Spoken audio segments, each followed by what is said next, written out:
ჩვენს გარშემო ძალიან საინტერესო პროცესები მიმდინარეობს. Იცით თქვენ რომ უკრაინასთან დაკავშირებით ცხადია პირველ ყოვლისა უკრაინას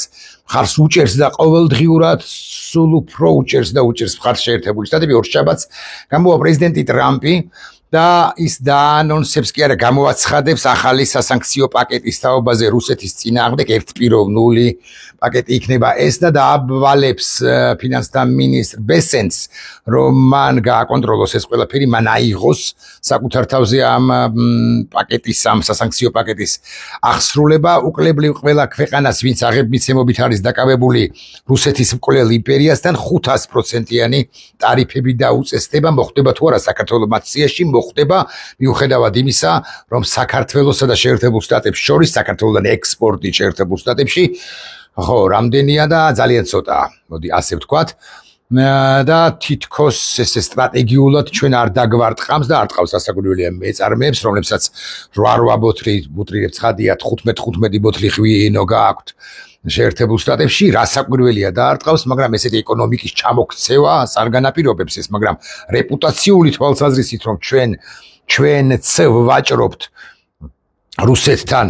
ხო და აი ამ აღებმიცემობით ვართ დაკავებულნი რუსეთთან, ხო ეს ბარემ ვიტყვი რომ ძალიან მძიმეა ჩვენთვის და ძალიან ცუდია. სხვა ამბებიც მიმდინარეობს განა არა ტრამპი გამოსწორდა ხმამაღლანა თქვა მისი თქვა ტრამპი საბოლოოდ მოეგოგონს ესეც ხმამაღლანა თქვა მისი თქვა არასწორად ნათქვა მისი თქვა მოკლედ ტრამპი ჩამოყალიბდა უფრო ასე ვთქვათ და უკრაინა მაღალი ალბათობით მიიღებს აი რომ შედგება მერე უფრო დაზუსტებით ვიტყვი მაგრამ პატრიოტის სისტემებს დამატებით მათ შორის ნატოს გადაეცემა ესეც მნიშვნელოვანია არც თუ უსასყიდლოდ არა უსასყიდლოდ ნატოს გადაეცემა ამერიკის შეიარაღება თავდაცვითი და შესაძლოა თავდასხმითი იარაღიც კი და ამას რასაკვირველია ნატო როგორც სტრუქტურა როგორც ორგანიზაცია გამოისყიდის შეერთებული შტატებიდან იქ ცალკეული სახელმწიფოებიც არის ჩართული ნორვეგია დანია გერმანია და ასე შემდეგ მოკლედ ცუდი დღეელის რუსეთს რომელიც ღორია მეთქი ასე ვიტყვი ხოლო მისი ლიდერი პუტინი შლეგიაც რასწორი სიტყვა ალბათ შეშლილია პირდაპირ მნიშვნელობით ასე უნდა ვთქვა მანიაკია ასე უნდა ვთქვა და რაოდენ უცნაურიც არ უნდა იყოს ან სულაც არ არის ეს უცნაური დღეს ამ ცოდვილ დედამიწას რამდენიმე მანიაკი მართლა მართავს ხო რუსეთი ძლიერი სახელმწიფოა და დიდი და ვეებერთელა სახელმწიფოა და დედამიწის 1/7-ზე გადაჭიმულს რომ მართავს ეს ხომ პრობლემაა მაგრამ გაცილებით პატარა ქვეყნებშიც არიან ცოტა ჭკუიდან შეშლილი ლიდერები შორს რომ არ წავიდე ძალიან შორს კი არა აი ცოტა შორსაც რომ არ წავიდე ბიძინა ივანიშვილის გახსენებაც კმარა არა ბიძინაზე არ არის ეს ვიდეო ბლოგი უბრალოდ სიტყვა მოიტანა და იმიტომ ვახსენე თუმცა მეორე მხრივ ბიძინაზეც არის და მივალთ ჩვენს ქვეყანამდე და ჩვენს ქვეყანასთან დაკავშირებით პროცესებსაც ამბებსაც განვიხილავთ. სხვა მნიშვნელოვანი ამბებიც მიმდინარეობს. კიდევ ერთი შეშლილის თაობაზე მინდა გითხრათ ორი სიტყვა ეს არის ირანის სულიერი ლიდერი აიათოლა რომელმაც რამდენიმე ხნის წინ განაცხადა მისმა წარმომადგენლებმა უფრო ზუსტი რომ იყო რომ ირანი დაუბრუნდება ბირთვულ პროგრამას. ისრაელიდან მყისვე გაისმა საპასუხო შეძახილი ბიბი ნეთანიახუ ამბობს რომ გაბედავთ და მიიღებთ უარეს დღეში აღმოჩნდებით ვიდრე იმ 12 დღიანი ომის დროს აღმოჩნდით განსაკუთრებით 12 დღიანი ომის ბოლოს მიწურულ სტადიაში რატომ მიწურულ სტადიაშიო ვინმე იკითხავს გულობყვილო და მე გიპასუხებთ იმიტომ მიწურულ სტადიაში რომ შეერთებული შტატები სწორედ ბოლო 2-3-4 დღეში ჩაერთო და ნახეთ აი ამას გაჩვენებთ ახლა ნახეთ რა არის ეს არის ბიორი სპირიტი რომლითაც ამ ფორდოს მათ შორის და სხვაგანაც ფორდოს ობიექტზე მან შეერთებულმა შტატებმა მიიტანა იერიში ფანტასტიკური ჩიტია ხო ბიორი სპირიტი ჩანს კარგად ჩანს მგონი ხო ბიორი სპირიტი ფანტასტიკური ჩიტია რომელსაც ბევრი სამიზნის ამოღება მიზანში და განადგურება შეუძლია ეშინია პუტინს ამ ყველაფრისა მე არ მიფიქრია გულახდილად გეტყვით რომ მაინც და მაინც კანკალებს ამ საკითხთან დაკავშირებით მაგრამ ასე უნდა გითხრათ წარმოუდგენელია რომ ერთხელ მაინც ცხოვრების განმავლობაში კი არა კვირაში ერთხელ მაინც ის არ ფიქრობდეს ან სპირიტ ბიორზე ან საკუთარი ცხოვრებისა და კარიერის ასე დრამატულად, ამგვარი ფორმით დრამატულად დასრულებაზე. გავანებოთ პუტინს თავი ერწუს და ისევ ახლო აღმოსავლეთზე თქვათ, აკი გითხარით რომ ირანი მაღალი ალბათობით არ მიუბრუნდება, მაგრამ კი ისმის ხოლმე თეირანიდან ხანდახან მაინც ეს რაღაც მძაფრი მკვეთრი განცხადებები მიუბრუნდებით, რისი მიმბრუნებლები არიან საბოლოო ჯამში. ირანი უკვე რეგიონალური მოთამაშეც არის ალბათ, მაგრამ მეტისმეტად სუსტი მოთამაშეა რეგიონშიც კი, სადაც ორი მძლავრი სახელმწიფოა, თურქეთი და ისრაელი, მათ შორის ურთიერთობების დალაგებამდე ალბათ შორია, მაგრამ მეორე მხრივ რატოა შორი, როდესაც აი 3 წლის წინ რაც წარმოუდგენელი იყო ის მოხდა ფართო გაგებით რეგიონში და ურთიერთობები დაალაგეს კი არა, შერიგდნენ ხელი ერთმანეთს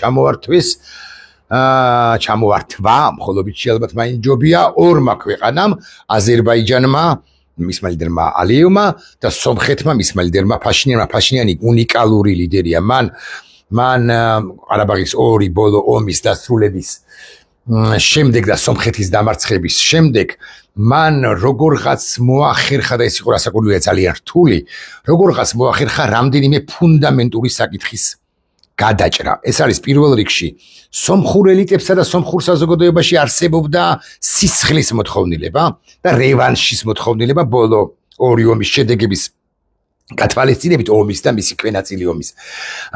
გათვალისწინებით და მან ჩააცხოვრო ვნებები და ეს სიმსივნე მეტასტაზები ყარაბაღის სახით მან როგორღაც მოიცილა, ჩაახშო, ან არსებითად ჩაახშო ყარაბაღის კლანი და ყველა ის სეპარატული და მნიშვნელოვანწილად მეტწილად რუსეთის მიერ გამოკვებილი ძალები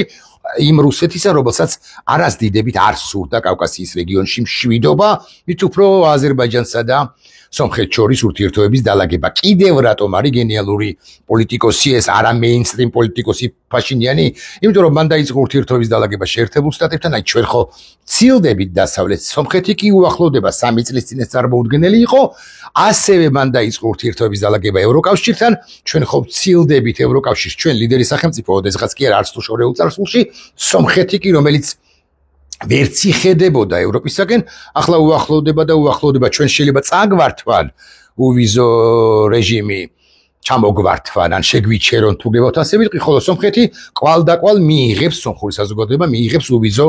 გზავრობის შესაძლებლობა, უფლებას და ამითაც კარგად ჩანს, რომ რეგიონში სომხეთი დემოკრატიის კუთხითაც მნიშვნელოვნად დაწინაურდა და ეს რასაკვირველია ძალიან კარგია, ასევე თურქეთთან ურთიერთობის დალაგება, ასევე რასაკვირველია ის ეკონომიკური პროექტები,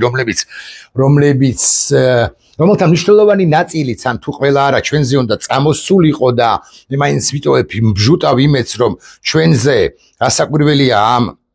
აბრეშობის გზა დავარქვათ, თუ გებავთ შუა დერეფანი დავარქვათ, მნიშვნელოვანი ტვირთები წამოვა, მაგრამ ამასობაში მიუხედავად რთული რელიეფისა, ლაგდება ურთიერთობები აზერბაიჯანსა და სომხეთსა და თურქეთს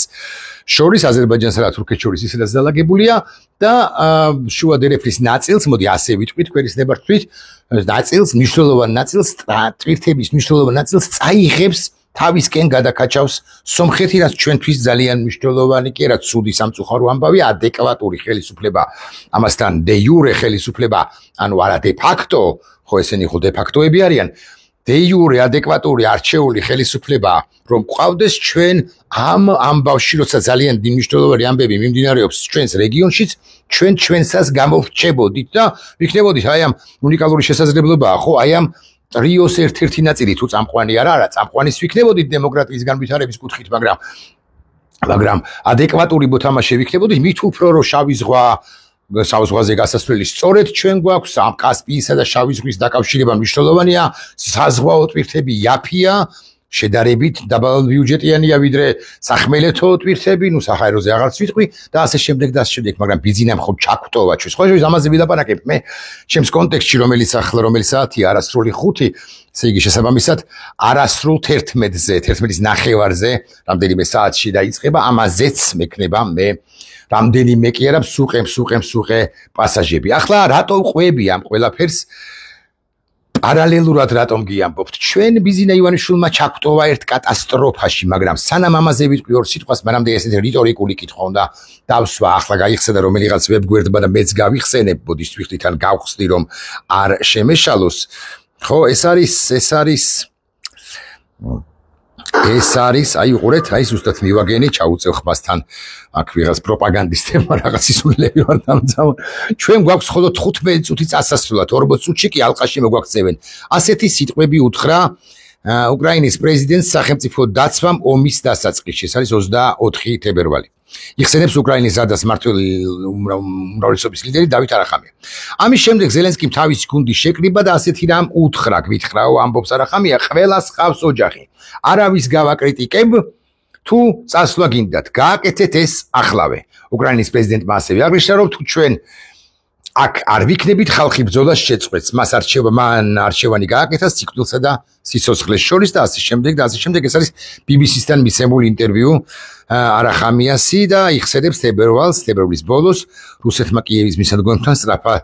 რუსეთი კიევის მისადგომთან რო შეიჭრა და მათ გეგმებში იყო ბლიცკრიგი და ზელენსკის მთავრობის სწრაფი ჩამოგდება და ასე შემდეგ. ეხლა მე მაქვს კითხვა, არა. რა საკვირველია ომი არც უნდა მოხდეს საქართველოსა და რუსეთს შორის, ეს დაუშვებელია, მაგრამ რას გაუგებ ამ გავეშებულ სახელმწიფოს რუსეთს, რომელსაც პრიჩინა მიზეზი საბაბიც კი არ სჭირდება, რომ ინტერვენცია მოახდინოს, არ აკეთებს. ახლა ჩვენ რო ვართ თბილისში, ვაკეში, საბურთალოზე,ავლაბარსა თუ სოლოლაკში მოკალათებული პირობითად. ან რომელიმე ქალაქში მოკალათებულნი როგორ გგონიათ რაღაცა ეს მცოცავი ოკუპაცია ამ წამებში არ მიმდინარეობს და თუ ვამბობთ რომ დედაქალაქიდან არის 40 კილომეტრი იმ საოკუპაციო ზონამდე, იმ 40 კილომეტრის გადმოლახვას რა უნდა რუსეთისათვის საჭიროების შემთხვევაში თუ ძალა აქვს, რა საკვირველია ძალა არ აქვს, მეთქი ამასაც ვიტყვი, მაგრამ მაინც ძალა არ აქვს. მხოლოდ იმ შემთხვევაში თუ მას წინააღმდეგობა ხდება, აი წინააღმდეგობა ხდება კი. არა, რუსის წინააღმდეგ რიგითი ჯარისკაცი რა საკვირველია აიღებს იარაღს. გახსნიან საწყობებს, მარაგებს, გამოიტანენ იქიდან იარაღს რაც კი აქვთ და არ ვიცი, მეთაურები, პროფესიონალები, კვალიფიციური პირები რაღაცნაირად გადმოაწყობენ და სახმელეთო ოპერაციას თუ დაიწყებს რუსეთი, წინააღმდეგობა ჯარის მხრიდან ყოველ შემთხვევაში დახვდება რუსეთს, მაგრამ ერთია ჯარის, რიგითი ჯარისკაცის მეომრის წინააღმდეგობა და მეორეა მთავარ სარდლისა და უმაღლეს მთავარ სარდალს გულისხმობ პოლიტიკური ხელმძღვანელობისა და საერთოდ პოლიტიკური გუნდის მზაობა, საიმისო მზაობა, რომ წინააღმდეგობა გაუწიონ ოკუპანტს და მე კითხვა მაქვს ყაველაშვილ მიხეილს პრეზიდენტად რომ მოაქვს თავი, მე-6 პრეზიდენტი რომ გონია რომ დასვეს მას როგორც უმაღლეს მთავარსარდლად წოდებულს რუსი მტრად მიაჩნია ამ სიტყვებს ან ამგვარ სიტყვებს ის კონცეპტუალურად ამგვარ სიტყვებს ის გაიმეორებს თუ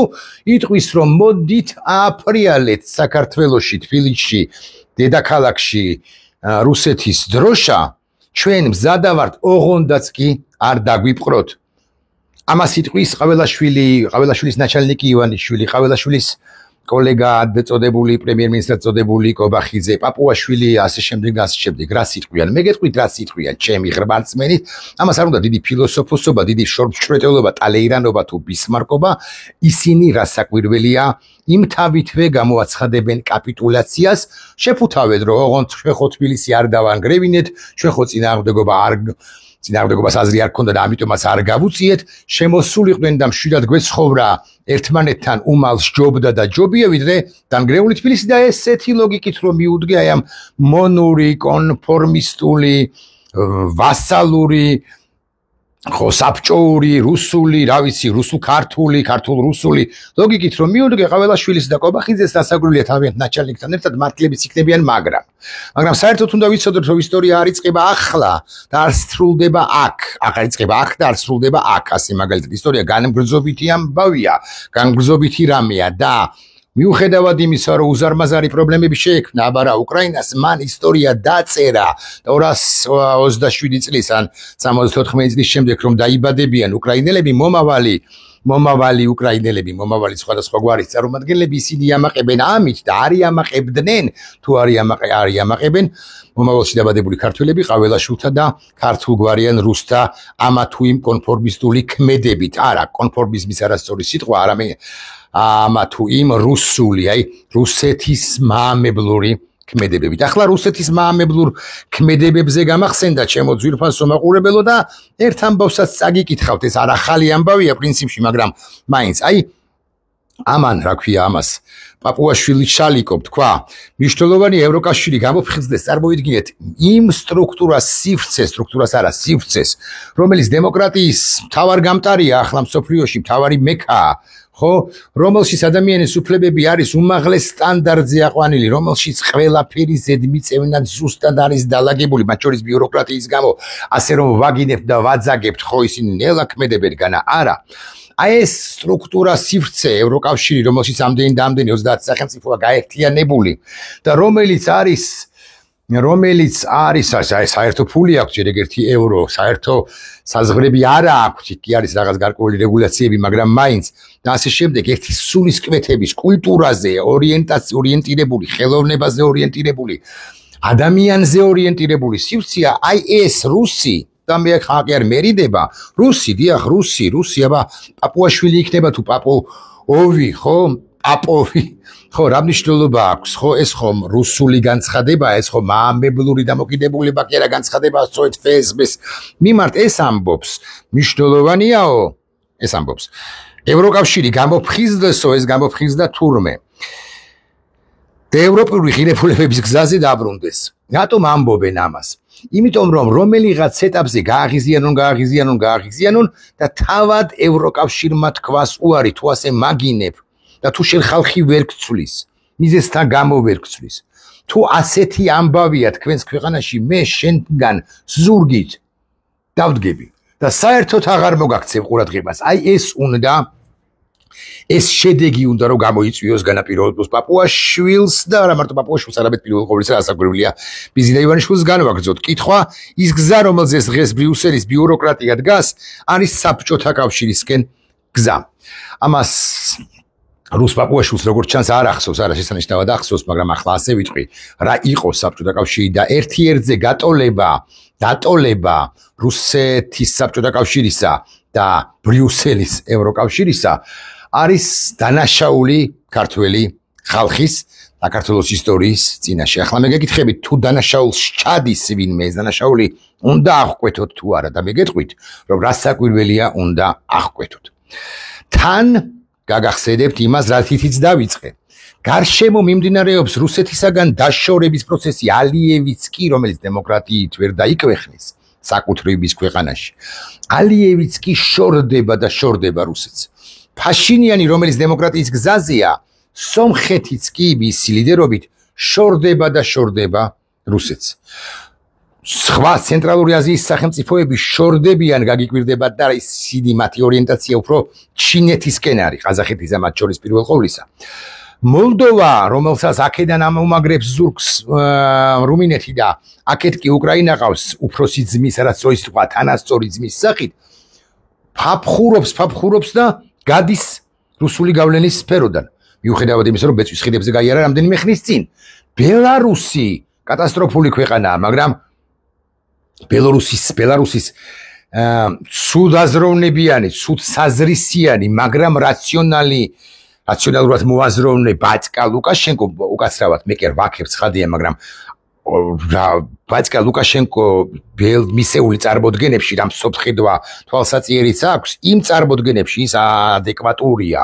ხო? ისიც კი რაღაცებს ფაფხურობს შეიძლება რა სიტყვა რაღაცებს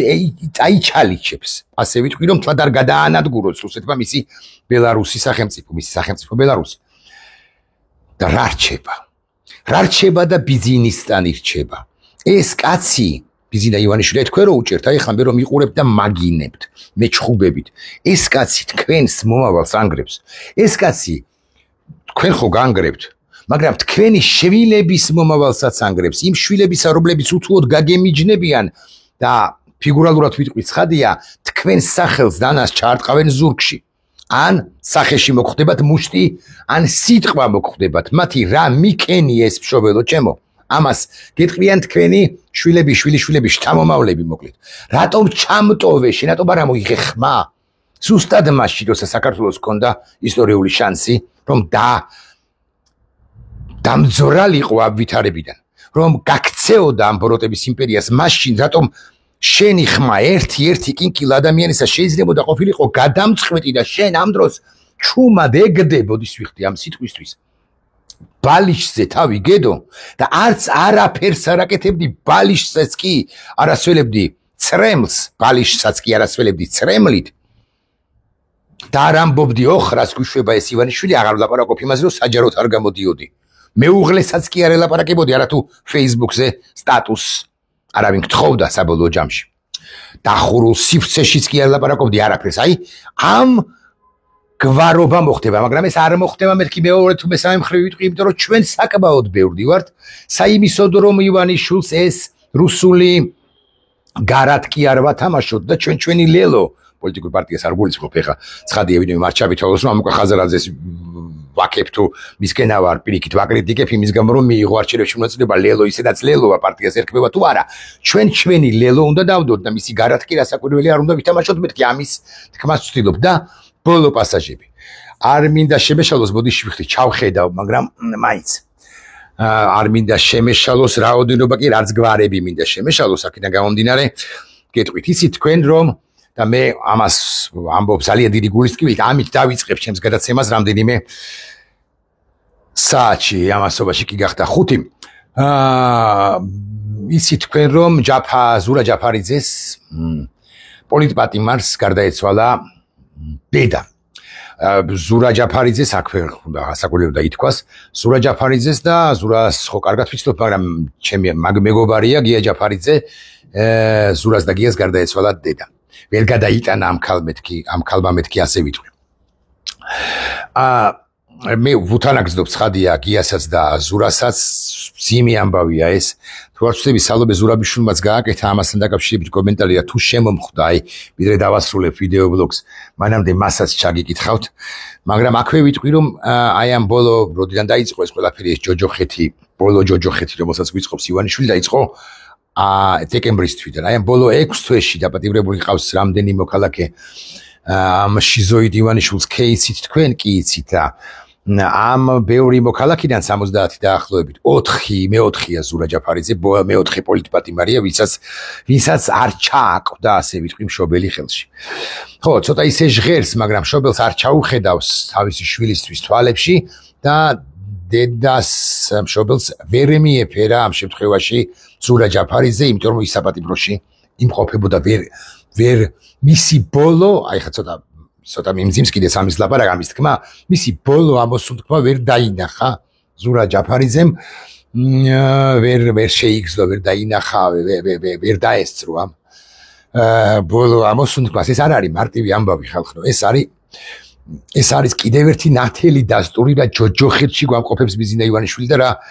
ტირანია ის საბოლოო ჯამში აი ესე ჩაკეტილი აბასთუმნის უღრანებში გაბოროტებული მხეცი რომელსაც სხვისი დაჩაგურის მეტი სხვისი განადგურების მეტი არც არაფერი უნდა და დანარჩენი რასაც აკეთებს ქართულ სიმღერას მიხედა რაღაცა ააშენა რაღაცა დააშენა ქველმოქმედია არა ქველმოქმედია ფსევდო ქველმოქმედია ვიღაცებს ფული აჩუკა ვიღაცებს ფული არ აჩუკა ხო ეს მხოლოდ ანტურაჟისთვის შექმნილი რაღაც ქმედებებია რომ აი მე ესეთ რამეს ვაკეთებ აღარ არის გალიცოცხალი გურან და გაბუნიებს ვეხმარები მე რა მაგარი კაცი ვარ ბიზნესზე აღარ ვიტყვი ორ სიტყვასაც კი ახლა ისევ ჯაფარაზე ვიტყვი ჯაფარა ზურაზე და ჯაფარა გიაზე გია ჯაფარიძეც მათი და გარდაიცვალა და ეს აი დაპატიმრებულები ვინც არიან პოლიტპატიმრების მეოთხე მშობელია გიორგი ახობაძეს გარდაეცვალა დედა გური მირცხოლავას გარდაეცვალა მამა ონისე ცხადაძეს არსლოდი ხის წინ გარდაეცვალა მამა მეოთხე პოლიტპატიმრმა დაკარგა მშობელი და მე უსამძიმნებ ცხადია გიას და ზურა ჯაფარიძეებს მიიღეთ ჩემო კარგებო ჩემი თანადგომა და რა ვიცი ეს კიდევ ერთხელ მიბიძგებს იმისაკენ რომ გითხრათ რომ თქვენ არა თქვენ ის რაც იცით და ჩემოდაც იცით და უკეთ იცით მაგრამ გიას და ზურას მიმართავ მაგრამ აი თქვენ კი მაყურებელო მოგმართავთ ასე რომ ეს კიდევ ერთხელ გვიბიძგებს იმისკენ რომ კი არ გავჩერდეთ არამედ სწორედაც რომ დავამარცხოთ ეს ბიზნეს ტყავში შემომთრეული რუსეთი ჩვენს ქვეყანაში რომელიც ჩვენი სახელმწიფოს მოსპობას ცდილობს ვისაც გონია რომ გადარჩება თავისუფლებაზე რომ ვართ თითქოს და თუ სიამოვნებობას არ გაუწევთ გადავრჩებით ასაკვირველი ავწდებით მე გუშინ ვახსენე ერთი ამბავი და ეხლაც გავიმეორებ იცით თქვენ რომ მე არ მიუბრუნდები ამ თემას ყოველდღიურად, მაგრამ აი რამდენი ხანდახანან იშვიათად ვიტყვი ხოლმე ვახსენებ ამ ამბავს ჩემი მეგობრების გიორგისა თამუნიას შვილი ლაზარე დეკემბრის თვეში სცემეს. რა უნდა მექნა მე იმ მომენტში რომ შევსწრებოდი. ამ ყველაფერს უნდა დამეცვა თუ არა ჩემი ძლიერი ხელებით, ხო არა, სუსტი ხელებით, მოკლედ მთელი ჩემი ძალისხმევით ლაზარე უნდა გამომეტაცა თუ არა, მეცადა თუ არა, უნდა მეცადა თუ არა, რომ გამომეტაცა და ამასობაში შემომერღვეოდა თუ არა პაპუაშვილის მიერ დაწერილი და კობახიძის მიერ მოფიქრებული და ივანიშვილის მიერ ვიზირებული კანონი. რასაკვირველია შემომერღვეოდა, მაგრამ მე ამას ვიზავდი. ვინცაც გონია რომ გადარჩება, ის დამარცხდება და დანარცხდება, ოღონდ მე გულახდილად გეტყვით, იფიქრე ამაზე ბევრი. ვაგლახრომ დაცემულებს ბევრ თქვენგანს ყოველ შემთხვევაში ხელს წამოსაყენებლად ვეღარც გაუწვდი, იმიტომ რომ ზუსტად იმ დროს, როდესაც თქვენ ჩემო ნაცნობ მეგობრებო, ზუსტად იმ დროს, როდესაც თქვენ უნდა ერთი სიტყვა, მე არაფერს არ გთხოვდით არასოდეს და ჩვენ არასოდეს ერთი სიტყვა მოგეწერათ თანადგომისა, ერთი სიტყვა, კინკილა სიტყვა, ზუსტად ამ დროს მე დავინახე დუმილი, მე შევიგრძენი დუმილი, მე მოვისმინე დუმილი, ასე უნდა გითხრათ, რამაც გაცილებით მეტად მომკლამე, ვიდრე მომკლავდა ნებისმიერი ხარებას მიერ მოქნეული მუშტი. ნახვამდის.